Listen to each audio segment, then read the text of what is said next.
short moral story. For starving beggars went to a king and begged him for food. They said, "We are suffering too much, Your Majesty. We are poor and we can't afford to feed our families. We are intensely hungry and thirsty, as we have not eaten for 2 days and 2 nights. Please, give us food and water." The king hesitated, looking at each of them in turn, and then he muttered, "I need to ask you a question first. What does each of you own at the moment?" The first beggar answered, "I only own some old furniture which I inherited from my grandfather. They hold no value for me now." The second beggar followed. "The only thing I own is a bookcase full of old books which I inherited from my elder brother. They are worthless to me now." The third beggar responded, "What I own is just an old sewing machine which I inherited from my mother. It's faulty and useless to me now." The fourth beggar whistled.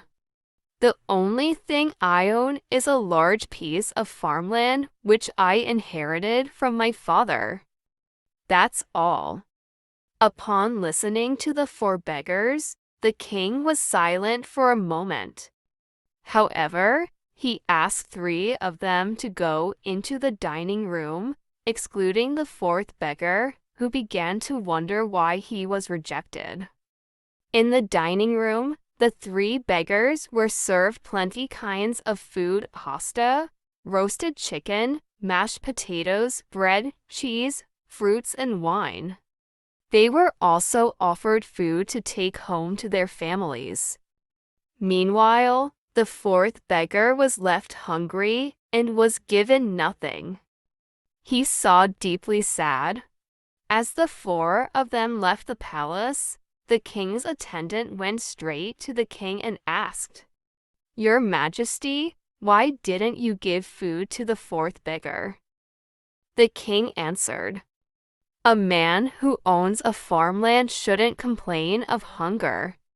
If he cannot plant food in his large piece of farmland, then he is a very foolish man. In fact, he is his own worst enemy." The attendant thought for a moment and mumbled, "You are right. He is truly his own worst enemy. The biggest enemy you have to deal with is yourself. Oftentimes, we make ourselves beggars when we are meant to be givers. We were born lions, but we choose to live like sheep. Most of us have self-inflicted our own suffering, pain, built walls, and brought limitation upon ourselves. We are blinded to all the riches and success around us. We don't know our worth, and we settle for less. However, it is important that you take a moment and recognize who you really are. You have to believe in yourself ultimately. Make good use of what you have. Always think big and dream big. Don't let your mind enslave you. Be the king you were meant to be. And most importantly, be wise.